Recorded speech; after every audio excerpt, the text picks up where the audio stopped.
पुढे उत्तर भाद्रपदाकडे वळून शरद विचारेन की इथे चंद्र आला तर मीन राशीचं काय रूप होईल? मीनाक्षी शब्द ऐकलाय? हो. मीनाक्षी काय असतं? म्हणजे मीन म्हणजे मासा आणि माशाच्या आकाराचे डोळे. अक्ष चक्षु. हा तेवढाच अर्थ नाही, त्याची दृष्टी. आणखी एक अर्थ आहे. मासे हे दोन विरुद्ध दिशेला पोहतात असं म्हणायचं. हो, द्विस्वभाव. तशा द्विस्वभाव राशी मिथुन पण आहे, कन्या पण आहे, धनु पण आहे, मीन पण आहे. 4 राशी द्विस्वभाव आहेत. बघा ना, तर धनु मध्ये घोरापड्या माणूस पण आहे, मिथुन मध्ये चक्क 2 मुलं उभी आहेत, कन्येमध्ये पण असं एक हातामध्ये विस्तव घेतलाय, कणीस भाजते अशी ती कन्या. तसा द्विस्वभाव म्हणजे माशाला पाय नाही, हात नाही, पण तो छान चोळबोळतोय, मस्त पोहतोय. मेलेला बुधाचं बळ नाहीये, फार मोठा बौद्धिक आविष्कार नाहीये, पण मस्त वावरतात.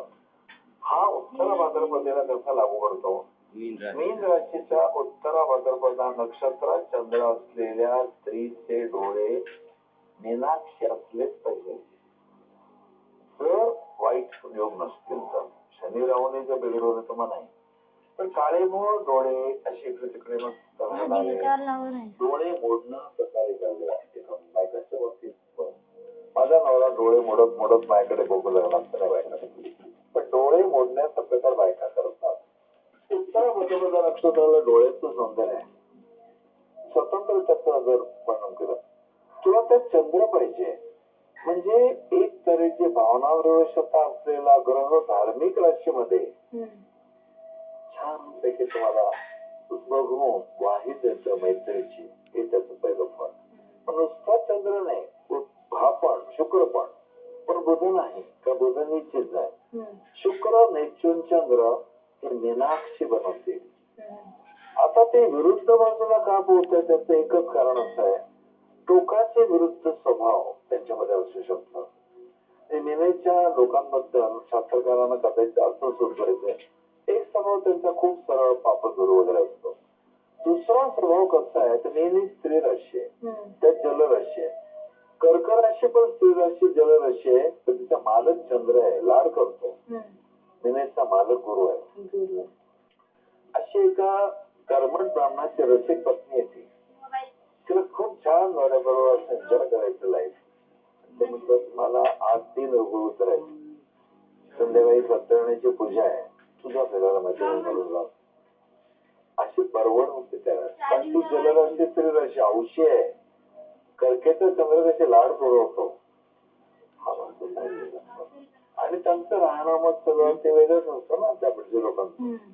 तसं इथे परवड होणं हा भाग आहे. म्हणून मीनेच्या मुलींना मी नेहमी बजावून सांगतो, तुम्ही ज्याच्याशी लग्न करा त्याला हे समजून सांगा की माझ्यामध्ये ऐकू थोडं लो आहे, कधी कधी विस्मरण होणं हे पण घडतं. तुमचे जे ड्रॉबॅक आहे त्याला नीट सांगा. अनुभवांच्या असं कळले, मीनेच्या मुलाशी किंवा मुलीशी लग्न केलेल्या जोडीदाराला सहवासाने असं कळतं खूप ऐक्यू कमी आहे. सुरुवातीला मला छान वाटलं, सगळा छान, डोळे काळे वगैरे सगळं मान्य, हसत मग चेहरा आहे, पण सगळे जोक सांगितला की आपण बोलावं, तू एक विषय एखादा काढ, भरपूर हसूया आपण.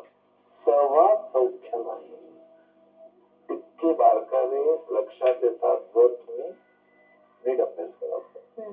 आता हे सगळं कधी मिळेल, सगळं चांगलं असेल तर. पण उत्तर भाद्रपदावर जन्म आहे, छान वाटते पर्सनॅलिटी, पण सगळे पापग्रह बसतात चंद्रावर सांगायचं. आणि रेवती मध्ये जर शनी आला, रेवती नक्षत्र वाढेल त्यांचा, कारण मुळात मीनेमध्ये बुधाची बुद्धी वापरून काही निर्णय घ्यायचा असतं पटापट, तो भाग नाहीये. गुरु बलवाने ठीक आहे, पण शनी महाराज काय करते, त्या मीनेच्या आध्यात्मिकतेला पाणी घालते. पण मीन ही खऱ्या अर्थाने कुंभेसारखी विरक्त नाहीये, मकरेसारखी परमार्थाच्या कर्तव्याचं नाव घेतलेली नाहीये. मीन ही अध्यात्माला सुरुवात केलेली पुराणोक्त कथामध्ये रमणारी, कुंभ वैज्ञानिक सगळं बघणारी आहे की रावणाचं विमानतळ होता का. हो, रावणाचं विमानतळ होता, साऊथ मध्ये आज मिळतंय. सीतादेवीनं ज्याला नेलं त्याला त्या विमानात त्याने दागिने टाकले ते सगळे शोध लावते ते म्हणते माहिती नाही. पण रामप्रभू पुष्पक विमानातून जात होते. श्रीराम जयराम जयराम म्हणजे निरागसपणे श्रद्धाळू. निरागस नाही, निर्बुद्धपणे पण एक एक शब्दाचा बरोबर किती छान वाटताना बालक आहे. हा निर्बुद्धपणा करणारा बालक नाही. थोडा ऐकू कमी पडतो. मीनची मंडळी कंपॅनियनशिप फारशी नाही देऊ शकत. तुझ्या मीन राशीच्या मैत्रिणीच्या प्रेमात पडल्या त्यांच्या जोडीदाराने कसं वाटतं तुला करेक्ट सांग. मग आता हे 12ही भाग कारण आपण नक्षत्रांसाठी पुन्हा एकदा राशींचा आधार घेतला म्हणून विचारते की हे भाग तुम्हाला कसे वाटले सांगा. अरे तुम्ही कसं सांगणार ना. भविष्य@mimarathi.tv चा आधार तुम्हाला घ्यायलाच पाहिजे. मग पटकन तुम्ही ईमेल करा आणि आम्हाला तुमच्या प्रतिक्रिया कळवा आणि प्रश्न जर काही अनवधानाने राहिले असतील तर ते सुद्धा विचारा. मी ते शरदजींपर्यंत पोहोचवते. आज इथेच थांबते. नमस्कार. गुणमेलन करताना नक्षत्रांचा विचार केला जातो का आणि जर होत असेल तर कोणती नक्षत्र एकत्र येतील तर ते विवाह यशस्वी ठरतील. गुणमेलनच नक्षत्रावर अवलंबून आहे. गुणमेलन राशीवर अवलंबून नाही. पंचांगामध्ये मेष अश्विनी पासून मीन रेवतीपर्यंत 8 नक्षत्र लिहिली ती वराची. मेष अश्विनी ते मीन रेवती उभी लिहिली ती वधूची. मग वृश्चिक अनुराधाचा बोर याच्या समोर कर्क पुष्याच्या वधूचे गुण किती तो पाठवून काढायचा.